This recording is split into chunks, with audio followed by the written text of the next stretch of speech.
Assalamualaikum warahmatullahi wabarakatuh.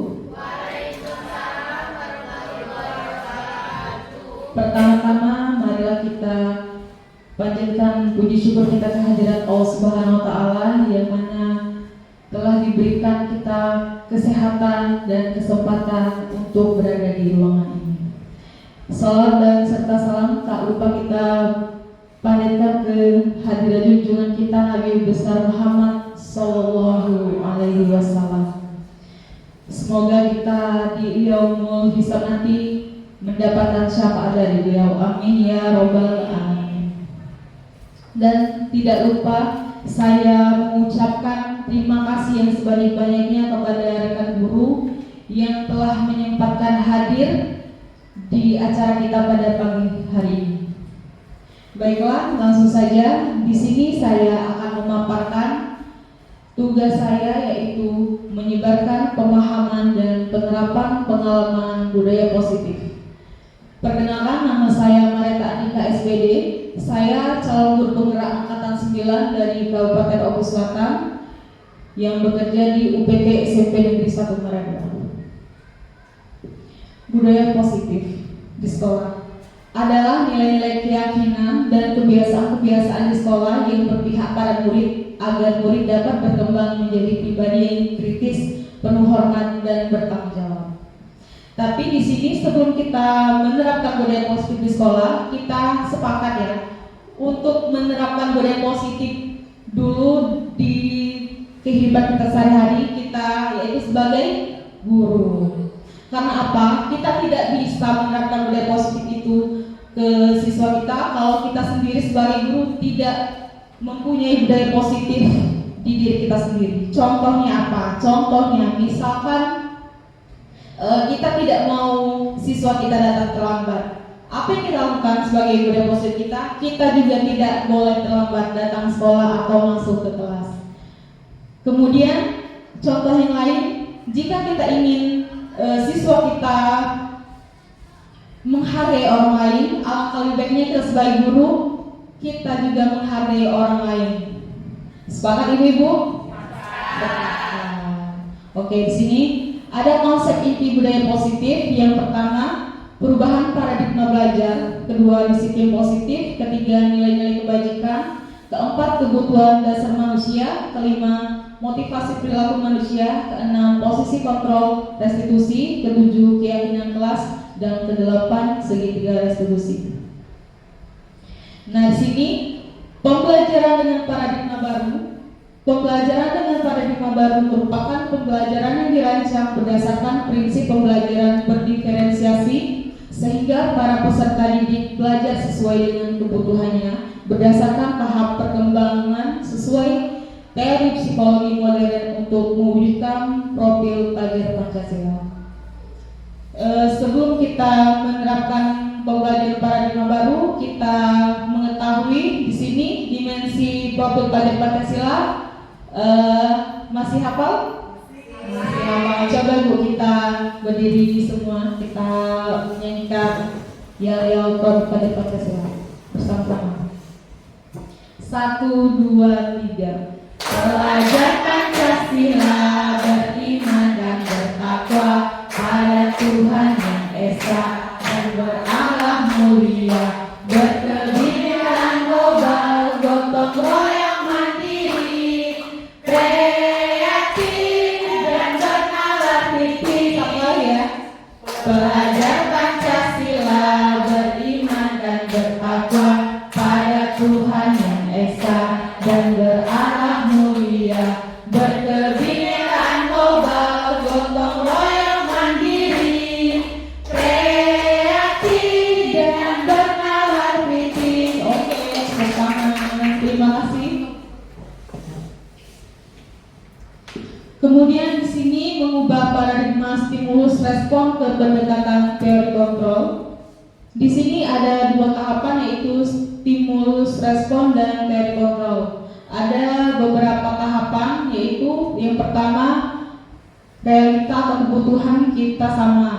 Teori kontrolnya realita kebutuhan kita berbeda. Kemudian semua orang melihat hal yang sama. Di teori kontrolnya, setiap orang memiliki gambaran berbeda.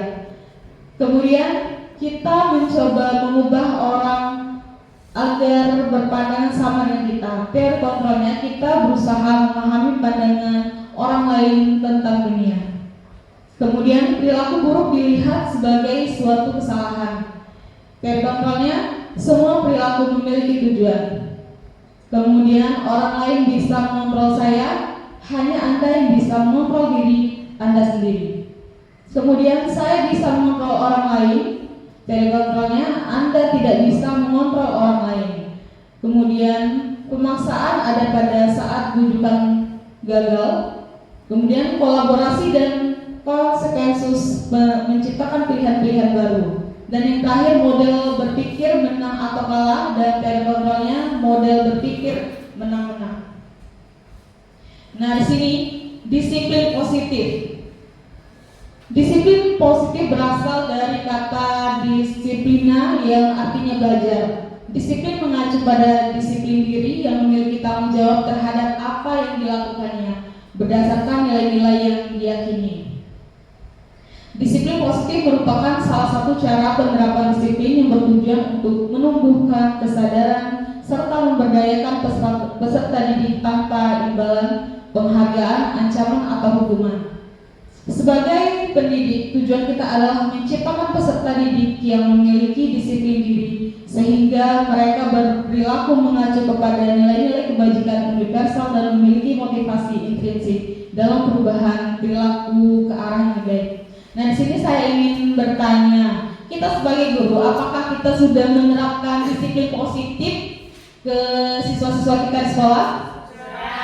Sudah. Contohnya apa? Datang tepat waktu, benar Ibu Sustri. Kemudian ada yang lain?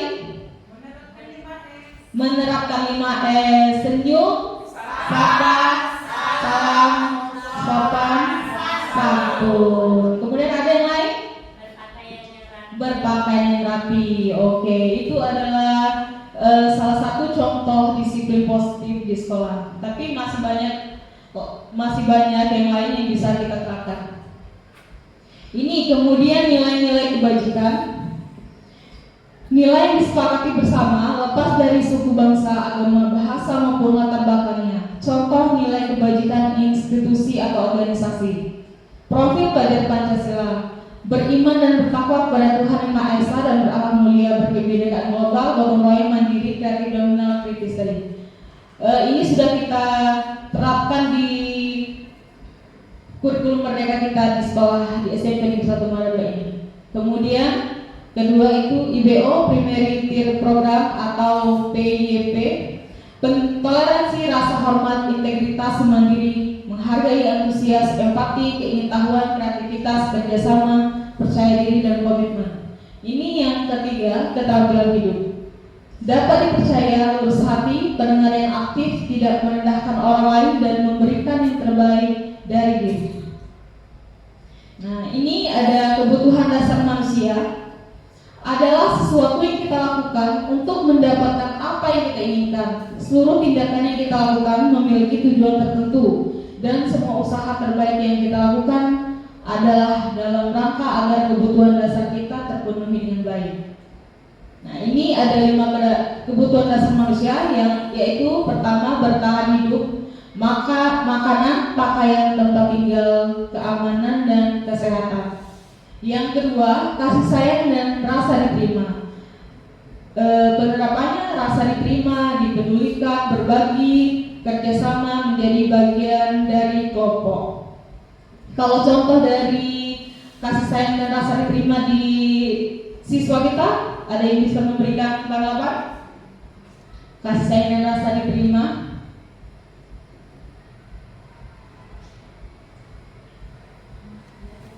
Ya, Ibu Dita. Contohnya, kalau kasih sayang dan rasa diterima, ketika kita sedang kerja kelompok, kita ingin siswa kita sebagai siswa itu ingin guru itu tidak berfokus pada satu anak saja. Terima kasih. Untuk kasih sayang dan rasa diterima, menurut saya peserta kita sebagai guru itu tidak boleh berfokus pada satu siswa saja ketika suatu diskusi kelompok. Jadi kita harus menyeluruh memberikan perhatian, baik itu peserta didik tersebut memiliki IQ yang tinggi ataupun masih berproses, kita tetap harus menyamaratakan bagaimana kita bersikap kepada siswa tersebut, Bu. Terima kasih Bu Dita atas pengabarannya. Benar ya, tepuk tangan untuk Ibu Dita. Jadi kasih sayang dan rasa diterima ini kepada siswa kita, intinya kita itu tidak boleh ada rasa pilih kasih kepada satu siswa, harus disamaratakan. Nah, kemudian itu yang ketiga, penguasaan harga diri, keinginan untuk dianggap, memimpin prestasi diakui dan didengar. Contohnya kalau di siswa kita yaitu misalkan dia ada prestasi di sekolah, dia merasa bangga. Nah, merasa bangga dengan diri dia, kemudian keinginan dia untuk diakui di sekolah itu.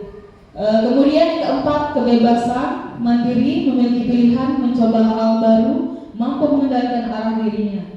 Yang kelima, kesenangan, bermain, humor, antusias, dan tertawa. Nih, motivasi perilaku manusia. Ada dua motivasi, yang pertama motivasi ekstrinsik dan kedua motivasi intrinsik. Untuk motivasi ekstrinsik yaitu untuk menghindari ketidaknyamanan dan hukuman. Yang kedua untuk mendapatkan imbalan penghargaan dari orang lain. Kalau motivasi intrinsiknya menjadi orang yang mereka inginkan dan menghargai diri sendiri dengan nilai-nilai yang mereka percaya. Contohnya bagaimana? Misalkan siswa itu mengerjakan tugas. Motivasi ekstrinsiknya mungkin dia tidak ingin dimarahi guru, tidak ingin mendapat nilai yang jelek, tidak ingin mendapat hukuman. Itu motivasi ekstrinsik. Namun di sini ada motivasi intrinsiknya, dia sadar bahwa membuat tugas itu adalah suatu pembelajaran dan itu akan membuat dia menjadi pelajar sepanjang hayat. Kemudian ini ada tiga, ada hukuman, konsekuensi, dan restitusi. Di sini kalau hukuman tidak terencana atau tiba-tiba, murid tidak tahu apa yang akan terjadi atau tidak dilibatkan, bersifat satu arah, kemudian berupa hukuman fisik dan psikis. Ada yang ingin memberikan contoh hukuman di sekolah itu seperti apa? Ibu Eva.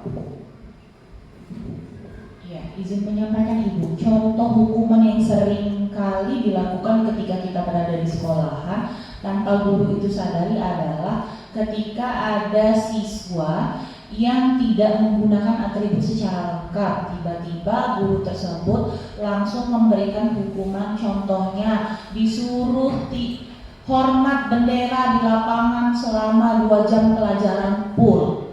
Itu kalau menurut saya, Bu. Terima kasih Bu Eva atas jawabannya. Benar ya Bu ya?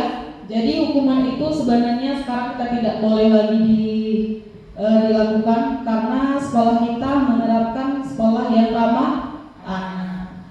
Kemudian konsekuensi, terencana atau disepakati sesuai peraturan. Kemudian murid tetap dibuat tidak nyaman. Ketiga, sikap guru selalu memonitor murid. Ada yang ingin memberikan contoh konsekuensi itu seperti apa? Ibu Medan. Terima kasih untuk Ibu Mareta. Contoh konsekuensi yang sering kita temui di sekolah kita. Misalnya begini Bu, hari ini kita mengingatkan anak bahwa rambut kamu kan panjang, jadi besok rambut kamu harus dipotong. Ketika besok dia masuk sekolah dan tiba-tiba kita melihat dia tidak memotong rambutnya, artinya kita sudah peringatkan, makanya kita harus memberi konsekuensinya, yaitu kita berarti yang memotong rambut anak tersebut. Demikian Ibu. Terima kasih Ibu. Itu jadi konsekuensi itu ada di awal itu sudah diberi peringatan. Namun kalau siswa itu masih tidak mematuhi, berarti kita sesuai dengan kesepakatan kita. Kemudian restitusi, proses menciptakan kondisi bagi murid untuk memperbaiki kesalahan dan proses kolaboratif yang mengajarkan murid untuk mencari solusi. Nah, ini di restitusi ini adalah tahapan yang paling efektif untuk membuat permasalahan pada murid itu menjadi lebih baik lagi. Kemudian posisi kontrol restitusi. Posisi kontrol dalam pendidikan adalah suatu model disiplin yang berpusat pada murid yang dikembangkan oleh Dian Gosen dengan pendekatan restitusi yang disebut dengan 5 posisi kontrol. Ada 5 posisi kontrol. Yang pertama, penghukum. Kedua, pembuat merasa bersalah. Ketiga, teman. 4, pemantau. Kelima, manajer. Nah, ini simaklah perbedaan posisi kontrol berikut. Bentar ya, ini saya ada video, tayangan video sedikit. Kalau bisa mari kita saksikan sama-sama. Ini sebagai penghukum. Naren, sini kamu. Selamat pagi, Bu. Selalu terlambat. Kamu deh, pasti terlambat. Maaf, Bu. Saya Apa? Apa coba? Alasan kamu apa lagi? Kapan sih kamu tidak terlambat? Malas sekali ya kamu jadi anak. saya Dasar pemalas. Dasar Gak pemalas. kapok-kapok sih kamu. Sudah berapa kali terlambat? Sana, kamu keliling lapangan basket 2 kali. kenapa saya harus keliling lapangan basket, Bu? Kenapa? Kamu melawan ibu. Berani-beraninya jawab. Sudah terlambat, masih berani jawab pula. Sekarang, keliling lapangan basket 5 kali sekalian. Biar kapok. Cepat. Pergi sana ke lapangan basket. Nah, itu posisi sebagai penghukum.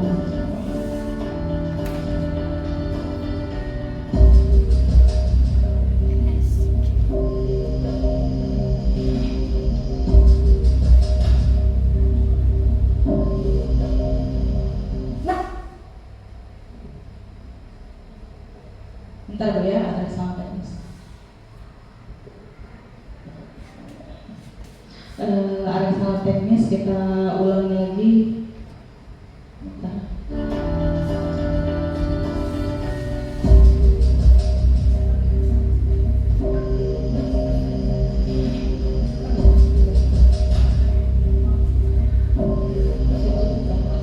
Naren, sini kamu. Selamat pagi, Bu. Selalu terlambat. Kamu deh, pasti terlambat. Maaf, Bu. Saya Apa? Apa coba? Alasan kamu apa lagi? Kapan sih kamu tidak terlambat?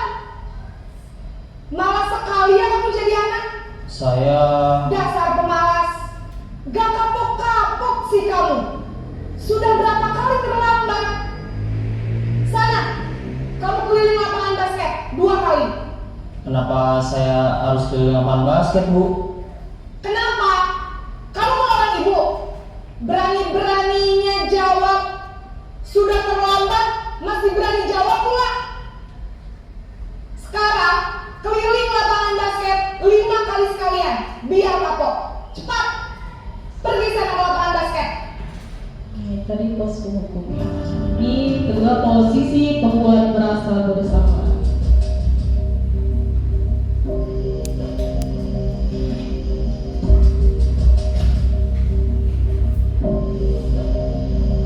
Naren,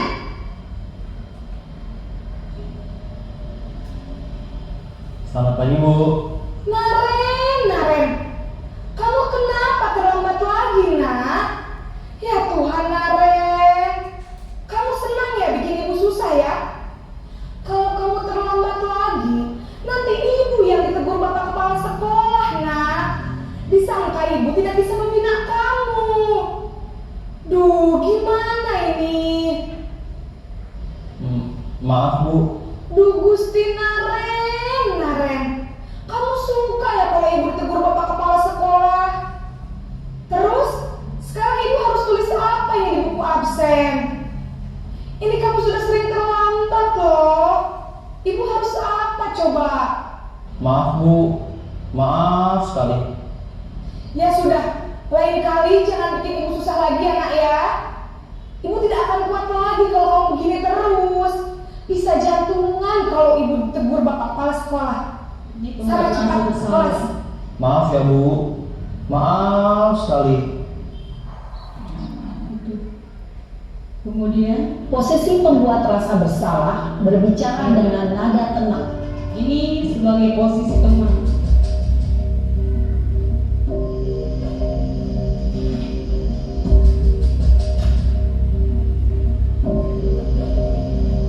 Naren,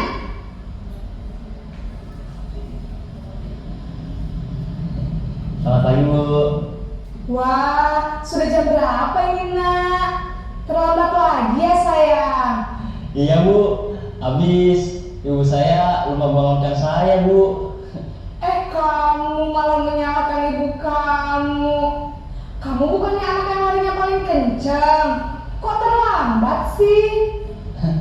Iya Bu, saya memang terlambat bangun tadi. Jadi biarpun saya lari kencang, tetap gak kekejar Bu. Ya sudah sana. Nanti lain kali larinya lebih kencang lagi ya. Biar gak terlambat lagi. Bikin seneng ibu. Demi ibu. Bisa kan? Bisa lah Bu.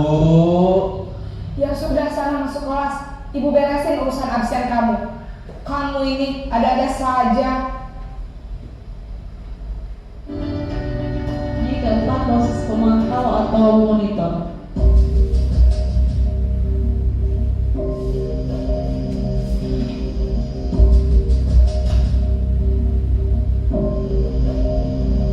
Naren!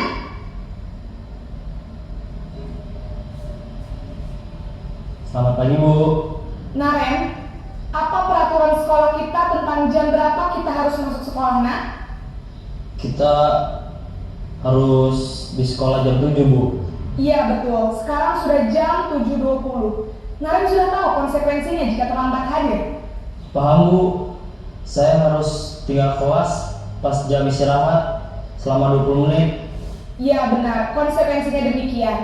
Jadi nanti jam 9.30 pas istirahat, kamu harus tinggal di kelas, kerjakan tugas tambahan untuk ketertinggalan kamu, ya? Baik Bu. Ini terakhir sebagai posisi manajer.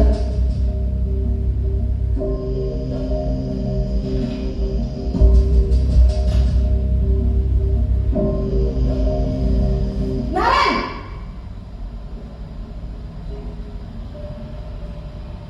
Selamat pagi Bu. Selamat pagi Naren. Maaf Bu, saya terlambat. Iya, sekolah masuknya jam 7, sekarang sudah jam 7.20. Jadi sekarang bagaimana ini Naren? Maaf Bu, saya lupa setel alarm saya semalam.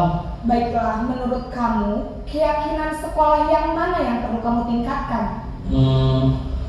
Menghargai diri sendiri dan orang lain mungkin ya Bu. Setuju. Jadi, apakah Naren meyakini prinsip saling menghormati tersebut? Iya Bu, saya meyakininya. Apakah Naren bersedia memperbaiki masalah keterlambatan ini? Bersedia Bu. Bagaimana kamu akan perbaiki masalah keterlambatan ini? Saya akan coba untuk tidak lupa menyetel alarm saya Bu. Baik, kalau Naren lupa menyetel alarm di rumah, ada orang yang kira-kira bisa bantu mengingatkan tidak? Ada Bu, kakak saya, Kak Emma. Ada lagi selain Kak Emma? Selain Kak Emma, ada ibu saya. Baik, jadi yang mengingatkan Naren adalah Kak Emma dan ibu kamu ya? Kira-kira akan mulai setel alarm kapan nih Naren? Setelah pulang sekolah, akan segera saya lakukan. Baik, jadi Naren akan setel alarm untuk bangun besok pagi dan akan diingatkan oleh kakak dan ibunda Naren ya. Ada lagi yang mungkin perlu dilakukan Naren agar tidak terlambat bangun lagi. Tidak ada Bu. Baik Naren, terima kasih untuk kerjasama kamu. Sekarang kamu perlu kembali ke kelas untuk belajar. Baik Bu, terima kasih.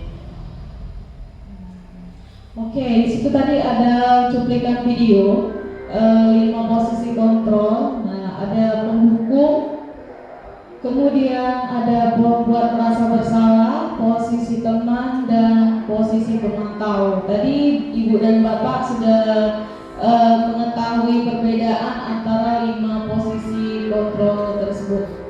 Nah, ini yang jadi pertanyaannya, posisi kontrol yang mana akan kita ambil jika dalam penyelesaian masalah dengan murid? Ada yang bisa menanggapi? Ibu Dina.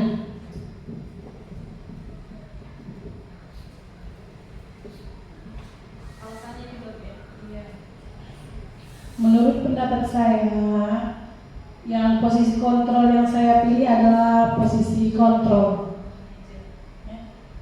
manager. Alasannya, kalau kita menjadi manajer bisa berkolaborasi siswa dalam memecahkan masalahnya dan lebih tepat secara mandiri dan tercipta keberhasilan identitas positif bagi siswa. Terima kasih Ibu Dina. Benar ya, kita sebagai guru yang mesti kita pilih yaitu posisi kontrol sebagai manajer. Nah, ini kemudian keyakinan kelas. Mengapa keyakinan kelas bukan peraturan kelas? Sini adalah keyakinan kelas adalah nilai-nilai universal yang disepakati tanpa ada paksaan dan diyakini bersama, yang berasal dari penyatuan pikiran untuk menjadi nilai-nilai kebaikan dan dilaksanakan oleh seluruh warga. Kemudian pembentukan keyakinan kelas yang pertama yaitu bersifat abstrak, kedua berupa pertanyaan universal, ketiga dibuat dalam pertanyaan positif, pernyataan positif, keempat sedikit saja agar mudah diingat, kelima sesuai dengan kondisi kelas dan sekolah mudah diterapkan, keenam sehingga semua warga kelas dilibatkan saat membuat keyakinan kelas.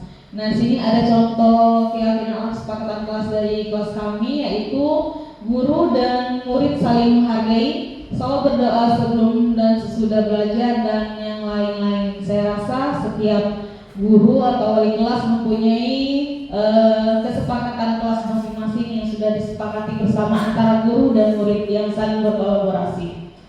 Dan kemudian materinya yaitu segitiga restitusi, yaitu suatu proses kolaboratif yang mengajarkan murid untuk mencari solusi suatu masalah dan membantu murid menjadi lebih memiliki tujuan disiplin positif dan memulihkan dirinya setelah berbuat salah. Nah, di sini ada terdapat 3 tahapan segitiga restitusi. Yang pertama validasi menstabilkan identitas, yang kedua validasi tindakan yang salah, dan ketiga menanyakan keyakinan. Dengan prinsip kalau menstabilkan identitas, membuat kesalahan adalah bagian dari proses pembelajaran, yang kedua menggeser identitas gagal ke identitas sukses. Kemudian untuk validasi tindakan yang salah, dengan prinsip setiap perilaku berupaya memenuhi suatu kebutuhan tertentu. Kedua, guru akan bergeser dari pemikiran stimulus respon menjadi proaktif. Ketiga, mengenali dan mengakui kebutuhan murid akan memperbaiki hubungan dengan murid. Terakhir yaitu menanyakan keyakinan. Murid akan diberi pertanyaan bermakna untuk memunculkan motivasi secara intrinsik. Kedua, mampu mengingatkan keyakinan dengan tindakan yang salah. Nah, sini penutupnya dalam penerapan program disiplin positif ini hendaknya kita sebagai guru memiliki standar kepribadian, profesional dan sosial yang baik, di mana guru mampu merefleksikan dirinya dalam posisi kontrol saat ini. Bagaimana perjalanan dirinya sebagai among atau manajer yang menuntun murid-muridnya menjadi insan yang mandiri, merdeka dan bertanggung jawab. Terima kasih, mungkin itu saja yang dapat saya sampaikan. Saya akhiri. Assalamualaikum warahmatullahi wabarakatuh.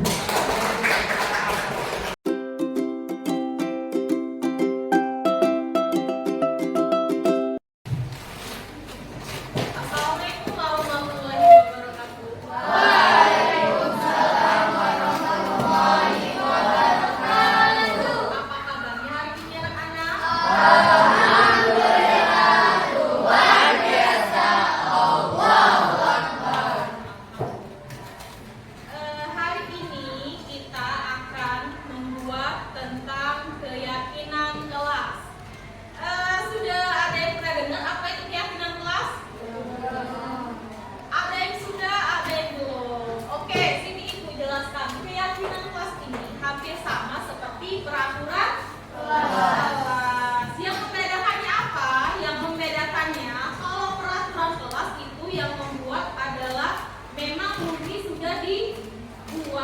Tapi kalau keyakinan kelas itu dibuat oleh kalian sendiri dengan kesepakatan bersama.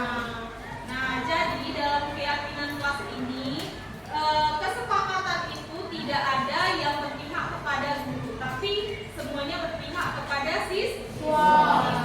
Jadi kalian bebas mau membuat keyakinan kelas seperti apa.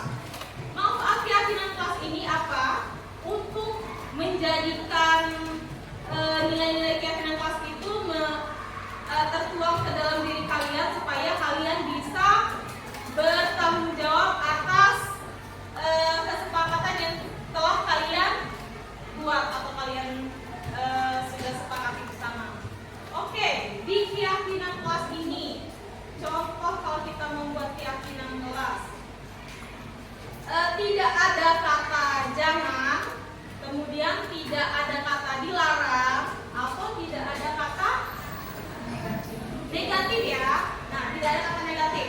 Jadi kalau di dalam membuat keyakinan kelas itu atau kesepakatan, kita membuat kalimat yang positif. Contohnya, misalkan tidak boleh membuang sampah sembarangan.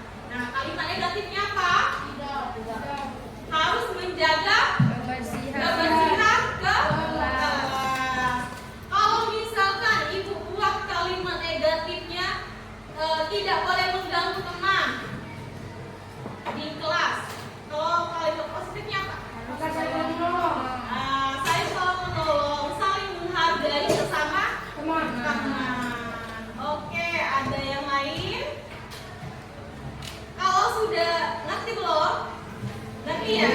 Jadi sini ibu minta kalian satu kelas ini ada berapa orang? Ada 35. Nah, setiap siswa membuat satu saja kesepakatan kelas atau keyakinan kelas kalian. Boleh tidak saling tolong menolong, saling menghargai, apa terserah kalian. Saling apa lagi? Ya, jadi kalimatnya harus positif ya. Ibu minta satu orang satu. Nanti ibu kasih ini kertas. Ibu kasih kertas ini, nanti ini ditempel ke depan apa? Tulis. Oke, ada yang belum dimengerti? Sudah dimengerti? Sudah.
dalam kelas.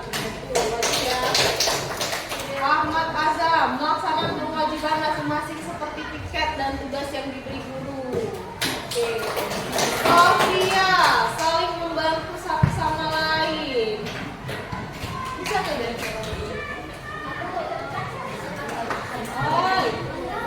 Harus piket walaupun terlambat, bayar ke orang yang piket 1.000 per setiap orang. Saling menjaga nama baik kelas 71. Sela saling tolong menolong teman yang ada di kelas. Menjaga sopan santun kepada orang lain, Zea. Harus memberi teman masing-masing 2.000 jika ketahuan melanggar peraturan baik di sekolah atau di kelas. Oh, saya ikut ya. Radit harus saling menghormati murid. Oke. Yohanes saling menghargai dan tolong menolong sama teman dan pulang kelas tepat waktu. Nah, panjangnya ada apa? Rizky memakai atribut sekolah dengan lengkap. Ada nggak yang pakai atribut? Bukan dipasang dulu ya.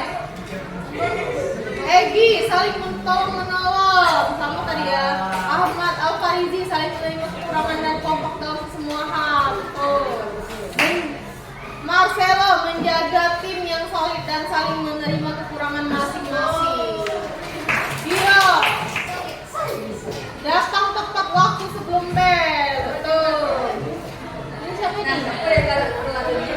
Dia keyakinan kelas, saling menjaga kebersihan kelas. Oke. Nina saling menghargai satu sama lain. Dwi menjaga kerukunan kelas. Zafira saling bekerja sama antar teman. Betul. Saling ini siapa ini? Chelsea saling menjaga kebersihan ketertiban kelas. Dea memakai sepatu di saat jam pelajaran berlangsung. Ada yang teman sepatu. Soal ceritaku ini. Farah saling toleransi sama teman. Asila saling membantu sama teman. Cika membayar duit kas dengan tepat waktu. Betul. Keisa saling menghargai. Kurota menjaga kekompakan. Reihan harus saling menjaga keindahan kebersihan. Prasetya harus berperilaku baik kepada teman dengan etika yang baik. Kasinda menjaga kebersihan lingkungan sekolah. Reihan harus menjaga keindahan, sudah tadi ya. Wensa menjaga kerapian dalam pakaian. Algani bayar SPP tepat waktu. Video. Oke. Dari keyakinan kelas yang kalian buat ini, kita pilih ya, yang sudah kita sepakati. Apa tadi? Punya siapa yang kita pilih? Punya Solid. Iya, Ahmad Al-Farizi ya. Saling menerima kekurangan. Ini ya. Saling menerima kekurangan dan kompak dalam semua hal. Oke. Kemudian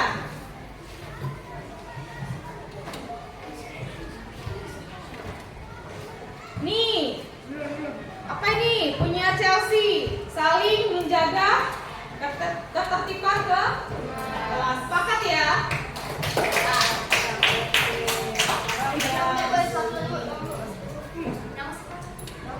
Ya, MIZ ya. Apa ini? Saling menolong sesama teman.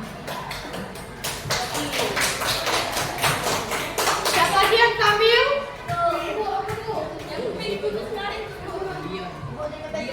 Sudah, bukan ya. Ini toleransi menghargai. Ini punya Kasinda. Menjaga kebersihan lingkungan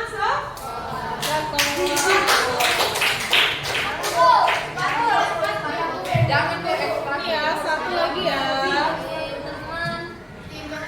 Satu lagi kita ambil punya siapa ini?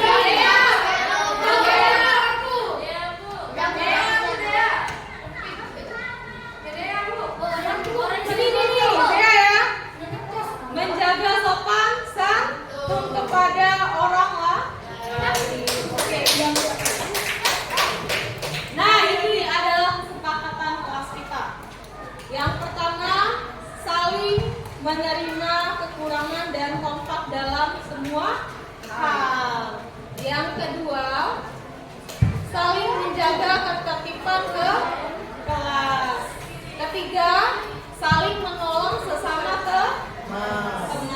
Yang keempat, menjaga kebersihan lingkungan sekolah. Yang kelima, menjaga sopan santun kepada orang lain, terutama guru dan teman kelas. Oke. Di sini Ibu minta penandatanganan keyakinan kelas. Ya, Ibu absen. Miss Ahmad Al-Farizi. Sini Ahmad Al-Farizi sini.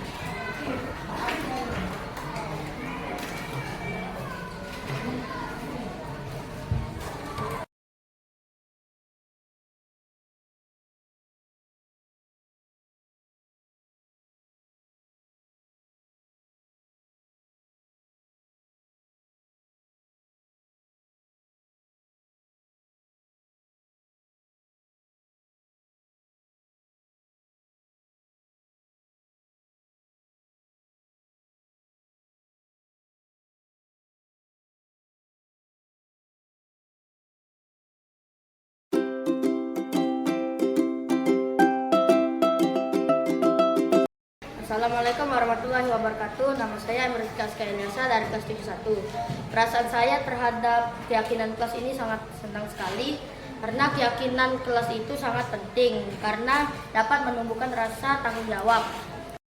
Assalamualaikum warahmatullahi wabarakatuh. Nama saya Rafika Anwar dari kelas 71. Perasaan saya bahagia sekali. Keyakinan kelas itu sangat penting karena menumbuhkan disiplin kepada siswa. Assalamualaikum warahmatullahi wabarakatuh. Nama saya Muhammad Marcel Rizanto dari kelas 71. Perasaan saya sangat bersemangat karena keyakinan kelas itu sangat penting karena dapat bisa menghargai orang lain. Assalamualaikum warahmatullahi wabarakatuh. Nama saya Purwata Yunina Kaisa Alika Putri dari kelas 71. Perasaan saya sangat termotivasi karena keyakinan kelas itu sangat penting dan juga karena dapat menjadikan diri lebih baik lagi. Assalamualaikum warahmatullahi wabarakatuh. Perkenalkan, nama saya Chelsea Rules dari kelas 71. Perasaan saya seru sekali. Keyakinan kelas itu sangat penting karena mempererat persaudaraan di kelas.